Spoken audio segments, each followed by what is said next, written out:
कई बार परीक्षण किया है। रत्ता ठीक उसी स्थान पर चलती थी जहां उसकी आंखें छूती थीं, लेकिन वह दिशा भूल जाती थी या अन्य स्थानों पर भी नहीं जा पाती थी। हाँ, रत्ता को पता है कि नंबर 9 कहाँ है। इसलिए लुसियन ने अंधेरे का उपयोग करने का विकल्प चुना। जब रट्टा ने अपनी पीठ मोड़ी और लुसियन ने एक स्थान निर्धारित करने के लिए अंधकार भेजा, तो रट्टा ने अविश्वसनीय रूप से सटीक चाल का प्रदर्शन किया। लेकिन एक और समस्या उत्पन्न हो गई। लुसियन, जो विभिन्न समस्याओं के बारे में चिंतित था, जैसे कि पहले अंधकार को भेजने की परेशानी और अंधकार की अवधि, ने रसेल को देखा। एक ऐसा प्राणी जो स्वयं चल सकता है और लंबे समय तक अंधकार को अपनी बाहों में समेटे रह सकता है। यह एक भूत था। क्यों? हाँ, मुझे आपके निर्देश जरूर याद हैं। ये रहा। रत्ता ने अपने अगले पंजे फैलाकर उत्साह से छाया पर प्रहार किया। थप्पड़! मानो छाया ने अपना मुंह खोला। उसने लुसियन, ह्यूम और रत्ता पर हमला किया और उन्हें एक पल में छाया में नीचे खींच लिया। तारांकन उद्धरण चिन्ह अल्पविराम अल्पविराम डॉट उद्धरण चिन्ह। देविया और शेन ने अचानक प्रकट हुए लुसियन और ह्यूम को देखा और शांति से प्रतिक्रिया व्यक्त की। क्या उन्हें पता था कि हम आ रहे हैं? लुसियन को उनकी उदासीन प्रतिक्रिया से शर्मिंदगी महसूस हुई। मुझे आपसे कुछ कहना है। जैसे ही शेन ने अपना मुंह खोला, ह्यूम ने अचानक उसके चेहरे पर मुक्का मार दिया। लुसियन ने ह्यूम को जो निर्देश दिया था वह शेन को पहले गिराने के लिए एक पहला जीत ऑपरेशन था। शेन एक शूरवीर था, इसलिए निष्पक्ष कार्रवाई के साथ हमला करना असंभव था। महोदय, एक शूरवीर के रूप में शेन ने ह्यूम के हमले का जवाब दिया और उसे अपने हाथ से रोक दिया, लेकिन उसका प्रतिद्वंद्वी ह्यूम था। नंगे हाथों से तलवार लेकर ह्यूम से भिड़ना नंगे शरीर से लोहे को रोकने जैसा था। शेन, जिसने ह्यूम के हमले को रोका था, चिल्लाया, आह! जबकि शेन चक्कर आने वाले दर्द से लड़खड़ा रहा था, ह्यूम दूसरे हाथ से शेन के चेहरे पर भोजन करने में सफल रहा। महोदय, शेन का सिर घूम गया। हालांकि शेन ने चक्की के पत्थर को पकड़ रखा था और तलवार को अपनी कमर पर लटकाए रखा था। पकड़ना! लुसियन को आश्चर्य हुआ। ह्यूम की मुट्ठी में फर्श तोड़ने की पर्याप्त शक्ति थी। वूश! जैसे ही शेन ने तलवार निकाली, उसने उसे घुमाया, लेकिन सिर पर चोट लगने के कारण वह दूरी को समायोजित करने में असफल रहा, इसलिए केवल उसके बगल में रखा निर्दोष सोफा ही आधा कट गया। शेन की मुद्रा भी उसी समय बिगड़ गई और ह्यूम की मुट्ठी उसके पेट में गहराई तक धंस गई। महोदय, उफ, कोई रास्ता नहीं। शेन कांप उठा और असहाय होकर पीछे गिर पड़ा।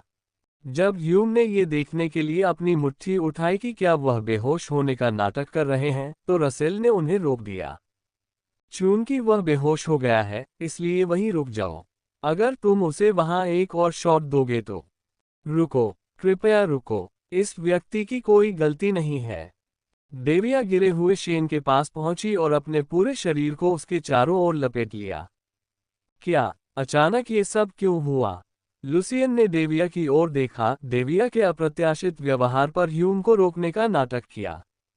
मुझे लगता है कि आपको किसी और के लिए गलत समझा गया है। मुझे लगता है कि आपके कपड़े एक जैसे थे। रसेल ने लुसियन के कपड़ों की ओर उंगली उठाई। संयोगवश यह एक सामान्य काला मुखौटा पोशाक ही थी। मैं तो बस एक विस्काउंट की बेटी हूँ। मैं काउंट के बेटे से कैसे संपर्क कर सकती हूँ? इस व्यक्ति के बिना तो यह असंभव ही होता। देविया ने ऐसे कहा जैसे वह अन्याय की शिकायत कर रही हो। लेकिन लुसियन ने कुछ नहीं कहा। देविया ने शेन को अपने हाथों में मजबूती से घेरते हुए बोलने का प्रयास किया। मैं अब रुकता हूँ। मैंने तुम्हें आज इस बारे में बात करने के लिए बुलाया है। अब इस व्यक्ति या मुझे इस्तेमाल करने के बारे में मत सोचना। कर्ज, जो चाहो करो। क्या आप कर्ज में हैं? लुसियन ने देविया की बात नहीं मानी। इस कहानी से लुसियन को कई तथ्य पता चले। देविया को किसी ने धमकी दी थी और देविया और शेन के बीच रिश्ता प्रेमी होने के लिए काफी गहरा था। शत्रु का लक्ष्य देविया नहीं, बल्कि शेन था, जो शुरू से ही निशाना था। स्वाभाविक रूप से नाइट शेन तक पहुंचना देविया की तुलना में आसान था। मुझे नहीं पता कि वह कौन है, लेकिन मुझे लगता है कि आपने क्रोनिया पर लंबे समय तक शोध किया है। भले ही उसने आपको कोई और समझ लिया हो, लेकिन ऐसे जादूगर बहुत कम होते हैं जो यह मान ले कि आप इस तरह से आगे बढ़े हैं। वह बहुत शक्तिशाली जादूगर है। एक जादूगर, लुसियन ने शांतिपूर्वक देविया से एक अप्रत्याशित तथ्य पूछते हुए पूछा। तो क्या हुआ? इससे कोई फर्क नहीं पड़ता कि देविया ने उससे संबंध तोड़े या नहीं। उसने गलती से उसे ही समझ लिया था, इसलिए उसने सोचा कि उसे और अधिक जानकारी प्राप्त करनी चाहिए। शांत शब्दों को सुनकर देविया एक क्षण के लिए झिझकी, लेकिन जिस तरह से उसने लुसियन को देखा वह अभी भी उग्र था। भले ही उनकी आवाजें अलग हों, लेकिन क्या आपको इसमें संदेह नहीं है? लुसियन को तुरंत ही संदेह महसूस हुआ। तो तुम्हारा क्या मतलब है? अपने मालिक से ऐसा ही कहो। मैं अब ऐसा नहीं कर सकता, इसलिए जैसा चाहो वैसा करो। उससे ऐसा ही कहो। ओह, मुझे लगता है कि वह आदमी जिसने देविया का इस्तेमाल किया था, वास्तव में यहाँ नहीं आता है। जैसे ही प्रश्न हल हुआ, लुसियन ने पुनः पूछा, तो क्या हुआ? उसी समय उन्होंने शेन की ओर इशारा किया, जैसे कि वे ह्यूम को निर्देश दे रहे हों। ह्यूम, तुम्हें बस जाना है। ह्यूम, जो उस समय अपनी मुट्ठी भींच रहे थे, रसेल के शब्दों पर अपनी मुट्ठी ढीली कर दी और चले गए। तुम्हें यहाँ से और क्या चाहिए? मैंने शेन को धोखा दिया, जिसने खुद को क्रोनिया के लिए समर्पित कर दिया था, और लुसियन क्रोनिया के बारे में जानकारी दी। मैंने वह सब कुछ किया जो मैं कर सकता था। देविया ने रोते हुए कहा, यह तुम्हारी गलती है कि तुम लुसियन को नहीं पकड़ पाए। यह मेरी गलती नहीं है। मुझे परवाह नहीं है कि तुम क्या करने की कोशिश कर रहे हो। बस कृपया हमें जाने दो। आगे बोलो। लुसियन एक कुर्सी पर बैठ गया और देविया से आग्रह किया। वो हर समय अकेले ही बात करती रहती है, तो फिर उसका मुंह बंद रखने का क्या मतलब है? भले ही वह इसमें कुछ न कर सके, लेकिन उसका देविया के प्रति सहानुभूति रखने का कोई इरादा नहीं था, क्योंकि यह सच था कि उसने उसकी जानकारी किसी अन्य व्यक्ति को बेच दी थी। लुसियन के दृष्टिकोण से वह उसी प्रकार का व्यक्ति था। देविया का चेहरा विकृत हो गया था। क्या कोई व्यक्ति इतना दुखी हो सकता है? यह उस आदमी से जीवन की भीख मांगने जैसा है जिसने उसका सब कुछ छीन लिया। वैसे भी हम मर चुके हैं। जल्दी या बाद में क्रोनिया हमें मार डालेंगे। भले ही आप पहले ही यहाँ तक पहुँच चुके हो। मेरा मतलब है, मैं अब ऐसा नहीं करना चाहता। गंदे हाथों के साथ भी, मैं आपके जैसे गंदे हाथों के साथ मरना नहीं चाहता। कुत्ते का भौंकना सचमुच मजेदार लगता है। लुसियन की व्यंग्यात्मक टिप्पणी से देविया की गर्दन पर नस चढ़ गई। तुम्हारा गुरु खुद ही यह कर सकता है। तुम आगे आकर लुसियन को पकड़ सकते हो और क्रोनिया को कुचल सकते हो, या जो भी तुम करना चाहते हो कर सकते हो। तुम आगे बढ़ने से डरते हो, है ना? तुम डरे हुए हो कि क्रोनिया तुम्हें कुचल देगा, है ना? लुसियन ने देविया के कांपते हुए रूप को देखकर अपना मन खो दिया, लेकिन वह अपनी अंतिम गरिमा की रक्षा करने की कोशिश कर रही थी। उद्धरण डॉट डॉट डॉट मुझे लगता है कि वह सचमुच अब कुछ नहीं जानती। लुसियन को उस पर दया आ गई। देविया तो बस एक प्राणी था जिसे बीच में फेंक दिया गया था। लेकिन ऐसा नहीं है कि कोई और रास्ता नहीं है। यदि देविया कर्ज में डूबी होती तो कोई न कोई तो होता जिसे कर्ज चुकाना पड़ता। हार मान लेना। लुसियन ने अपना हाथ बढ़ाया। इसके अलावा, जिन लोगों के पास आमतौर पर कुछ न कुछ होता है, वे किसी न किसी चीज को पकड़कर बैठे रहते हैं। ले लो, मुझे इसकी जरूरत नहीं है। देविया ने तुरंत अपनी बालियां उतारकर लुसियन पर फेंक दी।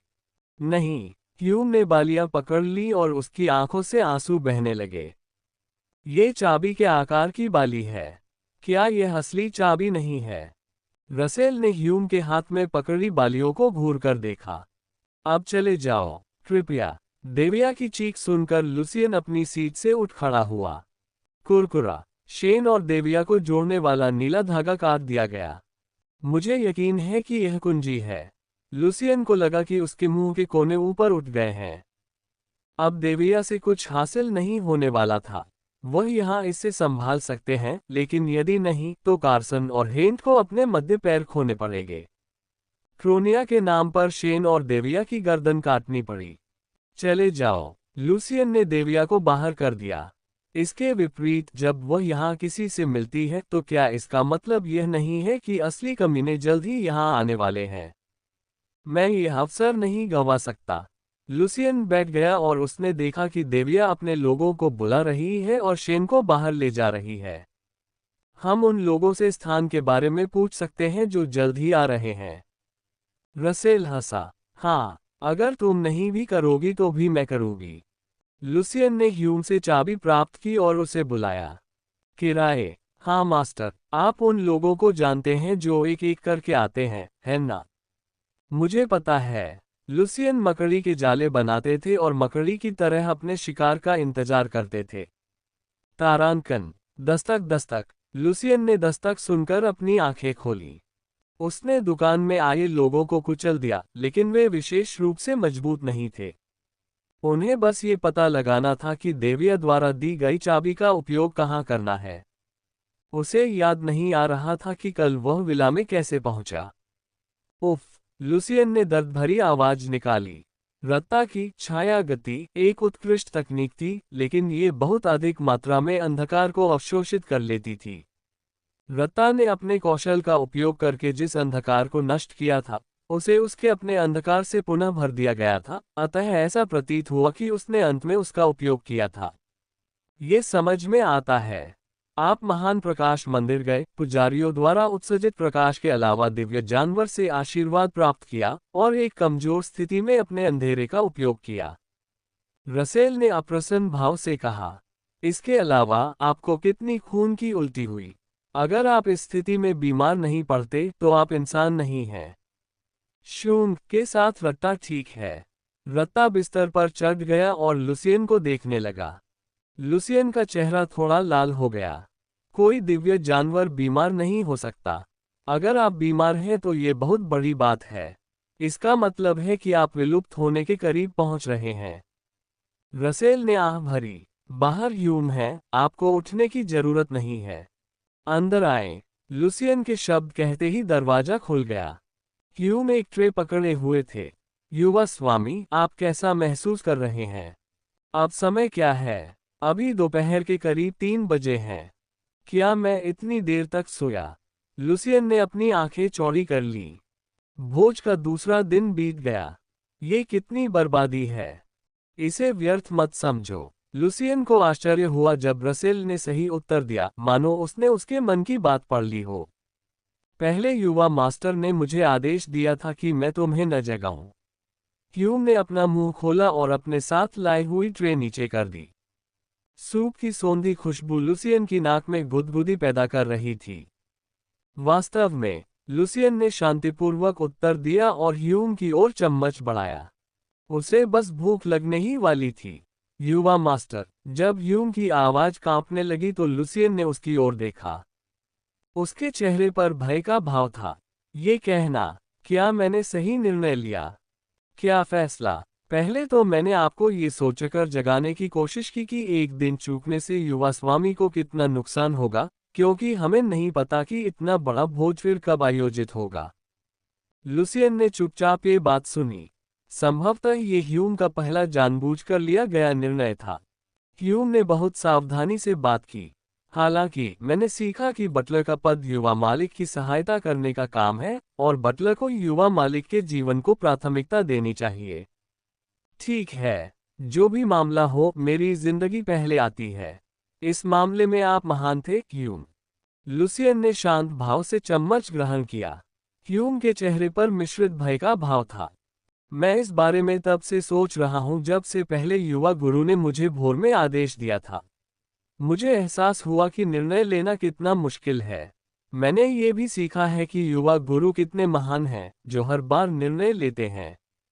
इस घटना से लुसियन को ह्यूम की स्थिति की गंभीरता का एहसास हुआ। वह एक बत्तख का बच्चा था जो अभी अभी अपने अंडे से बाहर निकला था। जिस प्रकार वह इतने समय से अपनी मां का पीछा कर रहा था, इस बात की पूरी संभावना थी कि ह्यूम ने केवल वही किया जो उसे बताया गया था। हालांकि जैसे जैसे वह बदले, ह्यूम को भी बदलना पड़ा। बहुत बढ़िया, बहुत बढ़िया। रत्ता बिस्तर से नीचे उतरी, मुस्कुराए और अपना चेहरा ह्यूम के पैरों पर रगड़ने लगी। ऐसा लग रहा था जैसे रत्ता ने यह बात बिना समझे ही कह दी कि इसका क्या मतलब है।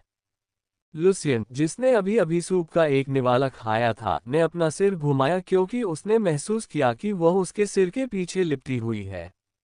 मुझे पता था ये होगा। रसेल की आंखें भारी थीं, गुरुजी। लुसियन के माथे पर गहरी झुर्रियां थीं। ठीक है, तुम मुझे ऐसे क्यों देखते रहते हो? ये थोड़ा बोझिल लगता है।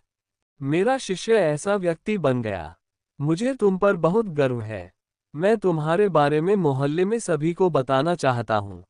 लुसियन अतीत में जब भी उसका उल्लेख होता था तो वह अपना मुंह बंद कर लेता था, इस प्रतिक्रियात्मक व्यवहार से परेशान था। क्या तुम भी इंसान नहीं हो? ह्यूम ने उत्सुकता से पूछा। लोग तो लोग ही होते हैं।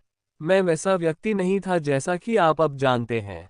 मुझे अभी भी याद है कि लुसियन ने मुझे कितनी गालियां दी थीं। पहली बार जब हम मिले थे तो उसने मुझे बहुत बुरी तरह से गालियां दी थीं। वाह, आपने क्या कहा?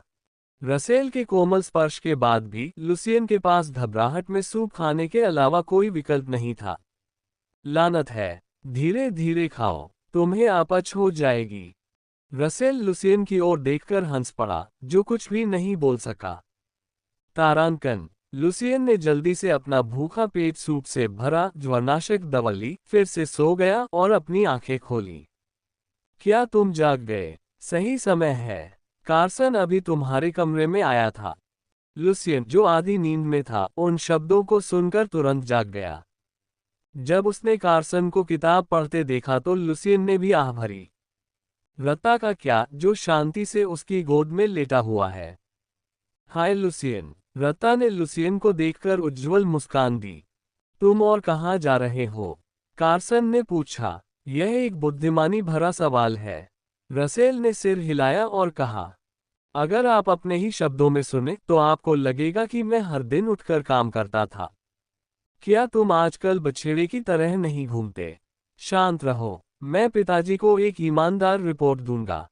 लुसियन को इन शब्दों से राहत मिली। वैसे तुम इतनी जल्दी क्यों आ गए? भोज अभी खत्म नहीं हुआ है। मैं यहाँ इसलिए आया क्योंकि मैं समय की बर्बादी से परेशान था और खुद को मुस्कुराने के लिए मजबूर नहीं करना चाहता था। कार्सन ने उदास स्वर में उत्तर दिया।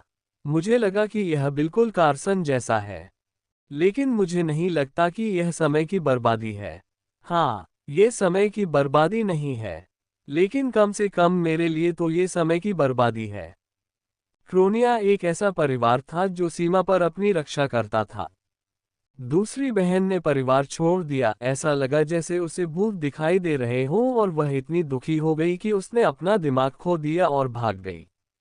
स्वाभाविक रूप से कार्सन ने तलवार चलाई, शूरवीर बन गया और सीमा की रक्षा के लिए क्रोनिया लौट आया।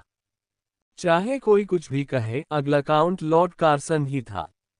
मैं कल्पना भी नहीं कर सकता कि यदि वह केंद्र की ओर बढ़ता तो कितने कुलीन लोग आगे बढ़ते। आपको इसका पछतावा है? लुसियन के प्रश्न पर कार्सन ने पुस्तक को ढक दिया। पिताजी ने मुझे एक विकल्प दिया है। यह मेरा विकल्प है, इसलिए इसके बारे में मत सोचो। हाँ, मैं करूँगा। क्या तुम ठीक हो? डॉक्टर ने पुष्टि की है कि बुखार उतर गया है। कोई बात नहीं, अब इतना काफी है। आज नहीं। कार्सन ने लुसियन को भागने का कोई मौका नहीं दिया। याद रखें कि आपकी आज़ादी सुरक्षा के तहत ही है। आपको तब तक स्थिर रहना है जब तक आपको कोई शूरवीर नहीं मिल जाता। कार्सन की बात की चेतावनी पर लुसियन ने असंतुष्ट चेहरे के साथ अपना कंबल भींच लिया, लेकिन कहने के लिए कुछ नहीं था। सच कहूं तो कल के बारे में सोचते हुए मेरे पास कहने के लिए कुछ भी नहीं था, भले ही मुझे तुरंत विला में ले जाया गया हो। चूंकि कार्सन ने ये सब सहन किया और देखा, इसलिए वह वैसे भी भोज में शामिल नहीं हो सकेगा, तो उसे परेशान क्यों किया जाए? हाँ, मुझे पता है। लेकिन तुम यहाँ क्यों आए? लेकिन इसका मतलब यह नहीं था कि स्वर अच्छा निकलेगा। लुसियन ने टेढ़े स्वर में पूछा। मैं उनसे मिला, कार्सन ने उत्तर दिया। ऐसा लग रहा था कि उसने लीक की गई जानकारी के माध्यम से शेन और देविया को पकड़ लिया है। लेकिन लुसियन ने अनभिज्ञता का नाटक किया और पूछा, आपका क्या मतलब है? जिन्होंने आपकी जानकारी बेची? सचमुच? तुमने उन्हें कैसे ढूंढा? क्या तुमने उन्हें पकड़ लिया? मैंने उन्हें कल पाया। मैंने शेन का पीछा किया जो आज सुबह भाग गया था, और उसे पकड़ लिया। उसे कल पता चला। उसने मेरे सामने मुंह भी नहीं खोला। लुसियन का चेहरा विश्वासघात के एक अजीब भाव से थोड़ा मुड़ गया। कार्सन मुस्कुराए, मानो उन्हें लुसियन के विकृत चेहरे की कोई चिंता नहीं थी। हमारे पिता से अब तक पूछताछ हो चुकी होगी, अपराधी जल्द ही सामने आ जाएगा। वैसे डेविया जेविन कौन है? बहुत खूब। रसेल ने लुसियन की स्वाभाविक अभिव्यक्ति की प्रशंसा की। क्या महानुभाव चेहरे के भाव सीखते हैं? रसेल के सवाल पर लुसियन ने सिर हिलाया। हाँ, तुम सच में सीख रहे हो। ये सिर्फ एक कूड़ा कचरा है, अब आपको इसकी परवाह करने की कोई जरूरत नहीं है। कार्सन ने रट्टा को मारा। विस्काउंट जेवेन एक सप्ताह के भीतर या अधिक से अधिक आज ही गायब हो जाएगा, इसलिए ये जानना आवश्यक नहीं था। कार्सन अपनी सीट से उठ खड़ा हुआ और रट्टा ने फिर मुंह बनाया और अपनी पीठ को तानते हुए जमीन पर आ बैठी। मैं तुम्हें कल नहीं रोकूंगा, इसलिए जैसा चाहो वैसा करो। धन्यवाद भाई जी, कुछ आराम मिलना। कार्सन लुसियन कमरे से बाहर चले गए क्योंकि काम खत्म हो गया था। उद्धरण ... अपराधी कौन है? कार्सन शांतिपूर्वक बाहर चले गए। जब शेन और देविया को पकड़ा गया तब उन पर पहले ही किसी ने हमला कर दिया था। क्या जिस व्यक्ति ने ये जानकारी दी उसने यह अपराध किया है? शेन का चेहरा विशेष रूप से खराब था, लेकिन उसने बताया कि उसे एक महिला ने पीटा था। उसके पास एक शूरवीर को इस सीमा तक ले जाने का कौशल है। और विस्काउंट होराउन का सबसे बड़ा बेटा कल हमले की हालत में पाया गया। आज के भोज में उपस्थित कुलीन लोगों के मुख से ये तथ्य छिटपुट रूप से फैला। किसी ने उसके पैर तोड़ दिए और उसे चलने में असमर्थ बना दिया, और उसने कहा कि यह तकनीक काफी खराब थी। लुसियन कल बाहर गया हुआ था। मुझे नहीं पता कि वह क्या कर रहा था, लेकिन समय बहुत बढ़िया था। सबसे बड़ी बात यह थी कि लुसियन को उससे दुश्मनी थी, इसलिए उसका मकसद भी स्पष्ट था। हालांकि दोनों घटनाओं के बीच की दूरी को देखते हुए यह ऐसा काम नहीं था जो लुसियन एक साधारण व्यक्ति के रूप में कर सकता था। यह तथ्य कि लुसियन कल बाहर चला गया कोई मुद्दा नहीं होना चाहिए, क्योंकि मैंने इसे फैलने से रोक लिया। चाहे ये काम किसी ने भी किया हो, कार्सन को उम्मीद थी कि लुसियन इन दोनों घटनाओं में शामिल नहीं होगा। यदि यह पहले से ही अफवाह है तो मुझे इससे परेशानी होगी। तारांकन, आपको किसी ऐसे व्यक्ति की तरह बनने की जरूरत नहीं है जिसने अपराध किया हो। रसेल ने लुसियन की ओर देखते हुए कहा, जो अपनी सांस रोके हुए था। क्या तुम्हें लगता है कि मेरे भाई ने नोटिस किया?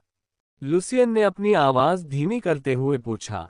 नहीं, मुझे ऐसा नहीं दिख रहा। जैसे ही रसेल ने बोलना समाप्त किया, लुसियन की छाती पसीने से भर गई। अगर मेरे भाई ने ध्यान नहीं दिया तो अभी कोई बात नहीं। यहां तक कि उनके विचार में भी समय बहुत अच्छा था। मैंने जानबूझकर उस पर निशाना साधा, लेकिन मैं अपना वजन कम करने से खुद को नहीं रोक सका। पहिया। हाँ। रत्ता बिस्तर पर कूद पड़ा और उत्सुकता से लुसियन की ओर देखने लगा। भूतनम 8 को बुलाओ। यद्यपि उनके संगठन का नाम अभी तक तय नहीं हुआ था, लेकिन यह देखने का समय था कि क्या क्रांत संगठन का विस्तार करने में अच्छा काम कर रहे हैं। ठीक है, रत्ता उसे जल्द ही फोन करेगा। रत्ता ने अपने कान खड़े किए और उत्तेजित होकर उपहासात्मक स्वर में चेहकने लगी। आह, नंबर 8, नंबर 8, ये रत्ता है। रत्ता की आंखें घूम गईं और रुक गईं। मुझसे संपर्क किया गया है। मुझसे कुछ भी पूछो, रत्ता तुम्हें सब कुछ बता देगा। वर्तमान संगठनात्मक स्थिति क्या है? क्रान ने कहा कि वह लुसियन द्वारा बताए गए सभी 5 स्थानों में निवेश करने में सफल रहे। पहले से लुसियन को थोड़ा आश्चर्य हुआ। मैं जानता था कि क्रैन एक सक्षम व्यक्ति है, लेकिन मैंने उससे यह अपेक्षा नहीं की थी कि वह 2 दिन में ही सब कुछ कर लेगा। निवेश करना कोई मजाक नहीं है। यह मेरी सोच से बेहतर है। अगर मेरे पास ऐसा कोई सहायक होता तो जीनियस नाम के सामने मेरी इतनी बुरी किस्मत नहीं होती। रसेल ने बिना कुछ समझे ही सांस फूलने दी, और लुसियन जल्दी से भागा। लोगों की संख्या बढ़ गई है। खैर, स्ट्रॉ हमेशा घर की रखवाली करती है और हेलोन कहीं और नौकरी ढूंढ रहा है। नौकरी क्या है? रता ने बात करते समय अपना सिर झुका लिया। आप पैसे के लिए काम करते हैं। ओह, ये ह्यूम है। ह्यूम। रता ने इसे चाहे जैसे भी समझा हो, लुसियन को हेलोन की अचानक नौकरी के बारे में संदेह था। हेलोन को अचानक नौकरी क्यों मिल गई? वह जानकारी लेने गया था। जानकारी। लुसियन अब हेलन की हरकतों को समझ नहीं पा रहा था। उन्होंने लिखा कि क्रैन में कहाँ निवेश करना है और किसे नियुक्त करना है। धन और जनशक्ति। वह कौन सी जानकारी है जो आपको अलग से प्राप्त करनी है, जबकि मैंने आपको दो सबसे महत्वपूर्ण बातें बता दी हैं? लुसियन ने पुनः पूछा, क्योंकि हो सकता है कि क्रैन को कुछ और सूझा हो। आप किस जानकारी की बात कर रहे हैं? हाँ, क्रैन वास्तव में गिरे हुए राज्य का राजकुमार था और हेलोन और स्ट्रॉ जागीरदार थे, लेकिन उनके बारे में क्या? ठीक है, एक मिनट रुको। अचानक मिली इस कहानी से लुसियन शर्मिंदा हो गया। क्रैन एक राजकुमार है। यह एक पतित राज्य है। मुझे नहीं मालूम कि ये सब क्या है। लुसियन, आपकी नज़र अद्भुत है, लेकिन क्या यह आपके द्वारा चुने गए हर व्यक्ति के लिए असामान्य नहीं है? रसेल ने ह्यूम की ओर देखा। मेरा ऐसा कोई इरादा नहीं था। आश्चर्यचकित होकर लुसियन ने अपने कपड़े का किनारा पकड़ लिया। यदि उसे यह पता होता तो वह क्रैन को नहीं चुनता। वह ऐसी गंभीर घटना में फंसना नहीं चाहता था। रत्ता ने फिर उत्साह से अपना मुंह खोला। तो वे इस कारण की तलाश कर रहे हैं कि राज्य क्यों नष्ट हो गया। क्या हाल ही में कोई ऐसा राज्य नष्ट हुआ है? लुसियन ने विचार किया। एक है, केओर्टिया, एक राज्य जो 10 साल पहले ढह गया। मैं तब जवान था। उस समय मैं शायद। बिल्कुल नहीं। साम्राज्य को किसी छोटे देश का नाम याद रखने का कोई तरीका नहीं है। लुसियन मुस्कुराया जब उसने देखा कि रसेल ने उसकी बात बीच में ही रोक दी। आप अपनी उम्र की परवाह क्यों करते हैं, गुरुजी? भूत भी बूढ़े होते हैं। हाँ, वैसे भी तुम एक देश के राजकुमार को लाड़ प्यार कर रहे थे ना? मैंने कुछ भी नहीं सुना है, और क्रैन तो बस क्रैन है। कुछ भी नहीं बदला, भले ही क्रैन एक गिरे हुए राज्य का राजकुमार था। अब मुझे समझ में आया, क्या ये सब उसके राज्य के कारण था जिसने उसे इतना शक्तिशाली बनाया। लुसियन ने सोचा कि यह अच्छा है। जब तक उसके पास विकास के लिए स्पष्ट उद्देश्य होगा, तब तक उसके संगठन के प्रति उसका लगाव भी उसी प्रकार बढ़ता रहेगा। क्रैन से निपटने के लिए मुझे ये जानना होगा कि वे किस जानकारी की तलाश में हैं। उसके पास एक भूत था जो बिना थके 24 घंटे जागता रहता था। आपको तैयारी करते रहना होगा। लगातार। अपनी खुशी के लिए लुसियन को विकसित होना था और वह सब कुछ प्राप्त करना था जो उसकी रक्षा करेगा ताकि वह गिर न जाए। वह 2 साल बाद आने वाले तूफान में बह नहीं जाएगा। मुझे कल भोज में यथासंभव अधिक जानकारी एकत्र करनी चाहिए। लुसियन ने गहरी सांस छोड़ी। ऐसा करने के लिए मैं बहुत व्यस्त हो जाऊंगा। संकल्प। रसेल ने अचानक लुसियन को फोन किया। हाँ, गुरुजी। सोचने के बारे में भी मत सोचो, आज बाहर जाने के बारे में भी मत सोचो और शांत रहो। मैं बस यही सोच रहा था। मैंने आज शांत रहने की योजना बनाई थी। लुसियन मुस्कुराया। ओह, तारांकन। भोज का तीसरा दिन। लुसियन को नौकरानियों के साथ व्यवहार करते हुए दर्जनों कपड़े आजमाने पड़े, जिन्होंने इस बात पर खेद व्यक्त किया कि उन्होंने सुबह से तैयार किए गए सभी कपड़े नहीं पहनकर देखे। तुम हर चीज में अच्छे कैसे दिखते हो? ये सही है। चुनना बहुत मुश्किल है। इस समय मैं चाहता हूं कि कई युवा मास्टर्स हों। ओह, यह एक अच्छा विचार है। लुसियन का चेहरा धीरे धीरे कठोर होता गया क्योंकि नौकरानी की चटपटी बातें काफी देर तक जारी रहीं। तुम्हें कुछ पहनाने के लिए? क्या लुसियन एक से अधिक है? रत्ता, जो गेंद से खेल रही थी, ने अपने कान खड़े कर लिए। ये बहुत बढ़िया है। रट्टा को लुसियन पसंद है। अगर लुसियन नंबर 1 व्यस्त है, तो मुझे लुसियन नंबर 2 को हर दिन रट्टा के साथ खेलने के लिए कहना चाहिए। बस मोटे तौर पर। लुसियन ने परेशान होकर अपने हाथ हिलाए और युवती की दृढ़ इच्छाशक्ति को सुना। नहीं, ये सही है। कभी नहीं। दृढ़ निश्चयी शब्दों को सुनकर लुसियन की आंखें खुल गईं। नहीं, नहीं। लुसियन अच्छे कपड़े पहने हुए दिखते हैं। रत्ता भी एक साथ चिल्लाया। क्या, मैंने ऐसा क्या किया है जिससे तुम्हें मुझसे दूरी कम महसूस हो? इस समय कितनी अफवाहें उड़ रही हैं कि तुम्हें किसी दैवी जानवर का आशीर्वाद मिला है। नौकरानियां भी उतनी ही खुश हैं। इसके अलावा, जिस मोटी दीवार से तुम रोज टकराती थी, वह ढह गई है। रसेल ने अपनी उंगली से अपना माथा पकड़ लिया और उसे नीचे कर लिया। आप हमेशा ऐसे ही रहते थे, लेकिन अब जब आप मुस्कुरा रहे हैं, तो क्या आपको नहीं लगता कि आप बहुत उज्ज्वल दिख रहे हैं? रसेल ने पर्दे के पीछे से बात करते हुए अपनी उंगलियां उठाईं और हल्के से मुस्कुराए। लुसियन ने हल्के से अपनी ओर इशारा किया। हाँ, आपकी धारणा बदल गई है, इसलिए नौकरानियां नजदीक आने लायक हैं। आप शुरू से ही पैदा हुए थे। रसेल ने अचानक अपना निचला होंठ काट लिया। ऐसा प्रतीत हो रहा था कि वह अंतिम शब्द कहना नहीं चाहता था। मुझे खेद है, युवा स्वामी। जब लुसियन चुप हो गया तो नौकरानियों को जल्द ही एहसास हो गया कि वे बहुत आगे निकल गई थी और उन्होंने तुरंत अपना सिर झुका लिया। नहीं, जो चाहो करो, लुसियन ने आह भरकर जवाब दिया। इतना बड़ा भोज फिर कब होगा? लुसियन ने आज ही आगे बढ़ने का निर्णय लिया क्योंकि वह उत्साहित होने से खुद को रोक नहीं सका। उदारता के लिए आपका धन्यवाद। उस समय नौकरानियों ने अपनी बातचीत पुनः शुरू कर दी और कपड़े चुनने पर ध्यान केंद्रित किया। लुसियन अपनी आंखें बंद करके बैठा था। उसे उनकी हंसी और शब्दों पर विश्वास नहीं हुआ। उसे नहीं पता था कि कब उसका सिर फिर से टकराएगा। तारांकन। एक क्षण के लिए तो लुसियन को घुटन महसूस हुई। जैसे ही मैं गाड़ी से उतरा, लोगों ने मुझे जो घूरना शुरू कर दिया, वह पहली बार था जब मुझे ऐसा लगा था। कृपा दृष्टि, ईर्ष्या करना, अवधि, यह अप्रिय है। तुरंत उतर जाओ, लुसियन चिल्लाना चाहता था। क्या मुझे सचमुच ऐसा कहना चाहिए? संकल्प। रसेल ने तत्काल लुसियन को फोन किया। उसके चेहरे पर योजनाओं की झलक देखकर वह तुरंत चिंतित हो गया। चाहे आप कुछ भी सोचें, आप ऐसा नहीं कर सकते। रसेल ने आह भरी जब उसने लुसियन के थोड़े मुड़े हुए होठों को देखा, जो ये संकेत दे रहा था कि उसने हार मान ली थी। लुसियन कार्सन के रास्ते से हट गया था। जैसे ही कार्सन गाड़ी से उतरा, वह परेशान लग रहा था। ये कल से ज्यादा जोरदार है। तुम्हें आने की जरूरत नहीं है, है ना? हम अफवाहों के बारे में क्या कर सकते हैं? कार्सन ने विस्काउंट होराउन के कार्यों के बारे में बात की। निजी तौर पर, मैं राहत महसूस कर रहा हूँ। ये दुर्भाग्यपूर्ण है।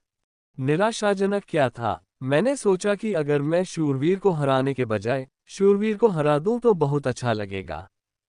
यह कोई शूरवीर नहीं था, इसलिए इसने केवल आपके सम्मान को कलंकित किया। यह अच्छी बात है। क्या हेंट ह्युंग आज नहीं आ रहा है? क्यों नहीं? लगता है वह नाइट्स के साथ व्यस्त है। कार्सन एक क्षण के लिए रुका, उसे ल्यूसियन की हिंट को जानने की इच्छा याद आए और उसने अपने शब्द बदल दिए। आगे बढ़ो। कार्सन ने लुसियन को पहले जाने की सलाह दी।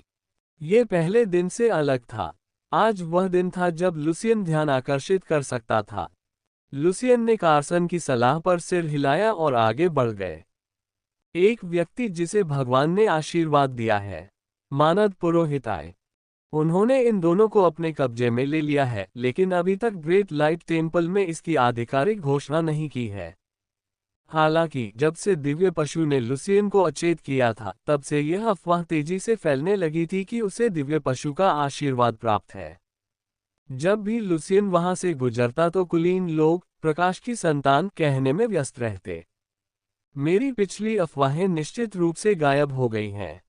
लुसियन उन कुलीन लोगों के शब्दों से परेशान थे जो कभी कभार उपाधियों के अलावा कुछ और बोलते थे, लेकिन उचित जानकारी को छोड़ने के लिए इस तरह का पक्षपात एकदम सही लगता था।